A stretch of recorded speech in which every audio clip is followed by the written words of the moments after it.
ভারতের বিভিন্ন গণমাধ্যমে বাংলাদেশ নিয়ে অপপ্রচার চলছে। বাংলাদেশের মানচিত্রে চট্টগ্রাম ও ইসকনের নানান দেশবিরোধী কার্যক্রম লক্ষ্য করা যাচ্ছে। এ ব্যাপারে পররাষ্ট্র মন্ত্রণালয় বিষয়টি কিভাবে দেখছে? ভারতের বিভিন্ন গণমাধ্যমে বাংলাদেশ নিয়ে যে অপপ্রচার চলছে সেটি আমরা বাংলাদেশে অবস্থিত ভারতীয় হাইকমিশনকে বিভিন্নভাবে সময়ে জানিয়েছি।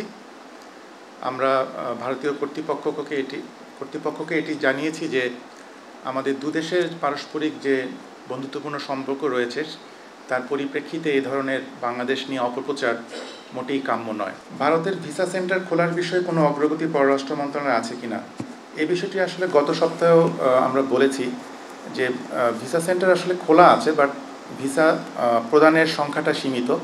তারা মূলত মেডিকেল এবং স্টুডেন্ট ভিসাকেই এখন অগ্রাধিকার দিচ্ছে।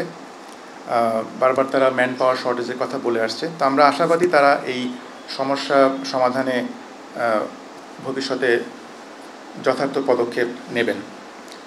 একটি প্রশ্ন এসেছিল যে বাংলাদেশ এবং ভারতের মধ্যে 100-রও বেশি এগ্রিমেন্ট MOU সাইন হয়েছে এবং আমাদের মাননীয় পররাষ্ট্র উপদেষ্টা মহোদয় বলেছিলেন যে এগুলো রিভিউ করা হবে। তো গত 100 দিনে এই ব্যাপারে কোনো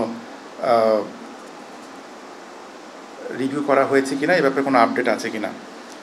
প্রকৃতপক্ষে ভারত এবং বাংলাদেশের মধ্যে ইতোমধ্যে যেসব এগ্রিমেন্ট বা MOU, যেটাকে আমরা সমঝোতা স্মারক বলি, স্বাক্ষরিত হয়েছে, এটি বিভিন্ন মন্ত্রণালয়ের আওতাভুক্ত। সে কারণে সবার সাথে আলোচনা করে এই বিষয়ে পদক্ষেপ নেওয়া দরকার, যেটা একটু সময় সাপেক্ষ ব্যাপার। তো গত 100 দিনে হয়তো এই ব্যাপারে অগ্রগতি সীমিত, বাট আমরা আশা করছি যে আগামী দিনগুলোতে এ ব্যাপারে উল্লেখযোগ্য অগ্রগতি হওয়ার অবকাশ রয়েছে। একটি প্রশ্ন ছিল যে ভারতকে ট্রানজিট দেওয়ার মাধ্যমে বাংলাদেশ অনেক লাভবান হবে। ট্রানজিট বা করিডোর দেওয়ার আগে বিভিন্ন মাধ্যমে এমন খবর প্রকাশিত হয়েছিল। বিগত সরকারের আমলে ভারত থেকে মোট কত টাকা বা ডলার ট্রানজিট ফি পেয়েছে? এক্ষেত্রে বলা যায় যে ট্রানজিটের বিষয়টি আসলে একাধিক মন্ত্রণালয়ে সম্পৃক্ত। এখানে যেমন বাণিজ্য মন্ত্রণালয় আছেন, নৌ পরিবহন মন্ত্রণালয় আছে, এখানে সড়ক পরিবহন ও সেতু মন্ত্রণালয়, রেলপথ মন্ত্রণালয়।